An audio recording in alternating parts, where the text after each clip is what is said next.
जितने संसार के लोग कर्जे में है, भले तुम्हारा बैंक का कर्जा हो, लोन का कर्जा हो, चाहे तुमने दुनिया में कहीं से भी कर्जा ले रखा हो, एक बार अभी 17 अगस्त को पड़ेगी, सोमवार को नाग पंचमी, 17 अगस्त, 33 वर्ष में ये 7वीं बार आ रही। बहुत रुक रुक के आती है सोमवार के, बहुत रुक रुक के, और ना जाने फिर अगला योग कब लगेगा। अगर मौका मिला है कर लो। और हमने यहां तक कहा यदि कमल का पुष्प ना मिले तो एक महाराज जी एक पुष्प होता है, वो नीले कलर का शंख जैसा होता है, जो शिव जी को बड़ा प्रिय है। क्या बोलते हैं उसको, शंख पुष्पी, क्या वो नीलकंठ, हाँ एक नीले कलर का होता है। अभी तो यहाँ पर है नहीं, हम प्रयास करेंगे आपको उसका दर्शन कराए। चढ़ा है, लाओ चढ़ा है, लाओ जा लाओ।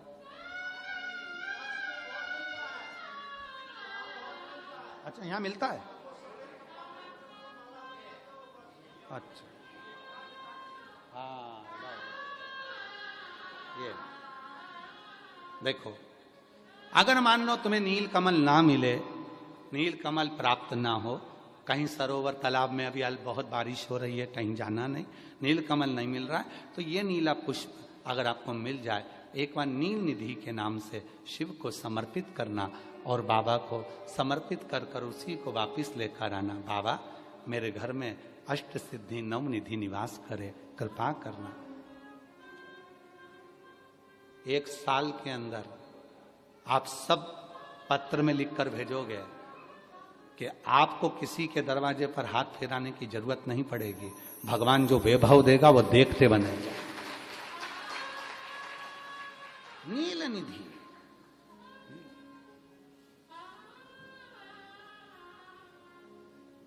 कौन सा दिन है बोलो जरा, सावन के, जम के बोलो जरा, जम के बोलो, सावन के सोमवार पर यदि नाग पंचमी पड़े तो फिर हमें ना तो तप करना है, ना साधना करना है, ना कोई उपवास, ना कोई। और एक और चीज बड़ी सुंदर लिखी है महाराज,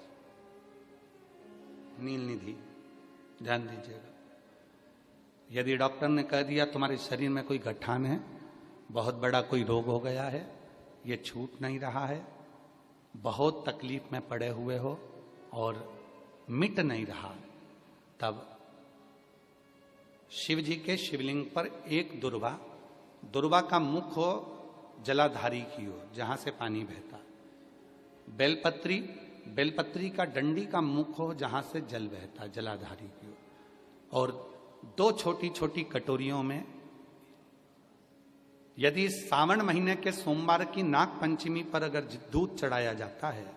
और उसको दूध चढ़ी हुई बेलपत्री और दुर्वा दोनों को लेकर आया जाता है, दुर्वा सुबह के समय द्वितीय दिवस में, जिस दिन चढ़ाओगे उस दिन नहीं, द्वितीय दिवस में उसको सुबह सुबह चबाकर खा लीजिए, और बेलपत्री को जिस कक्ष में आप सोते हैं उस कक्ष में उसको रख लीजिए, कहीं पर भी हमेशा के लिए। जो शरीर का रोग है वो धीरे धीरे मिटेगा ही, और 4 से 6 महीने के अंदर बड़े से बड़ा रोग सारी रिपोर्टें नील आकर सामने खड़ी है। ये कोई साधारण नहीं है, सावन महीने का सोमवार उस दिन पड़ने वाली नाग पंचमी।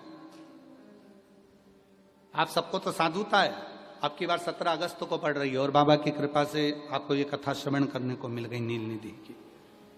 रोग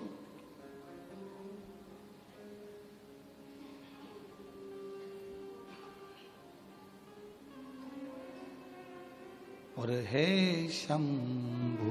बाबा मेरे तीनों लोक में तू ही तू, हे शंभु बाबा मेरे भोलेनाथ, तीन लोक में तू ही तू, श्रद्धा सुमन मेरा मन बेलपत्री, जीवन भी अर्पण कर दूं, हे शंभु बाबा मेरे तीनों लोक में तू हर जगह पर वही है, कथा वही है। जल भी आप चढ़ा रहे हो, दूध भी आप चढ़ा रहे हो, बेलपत्र भी चढ़ा रहे हो, पर तरीके अलग है। बाबा जी, कई लोग कहते हैं कि हम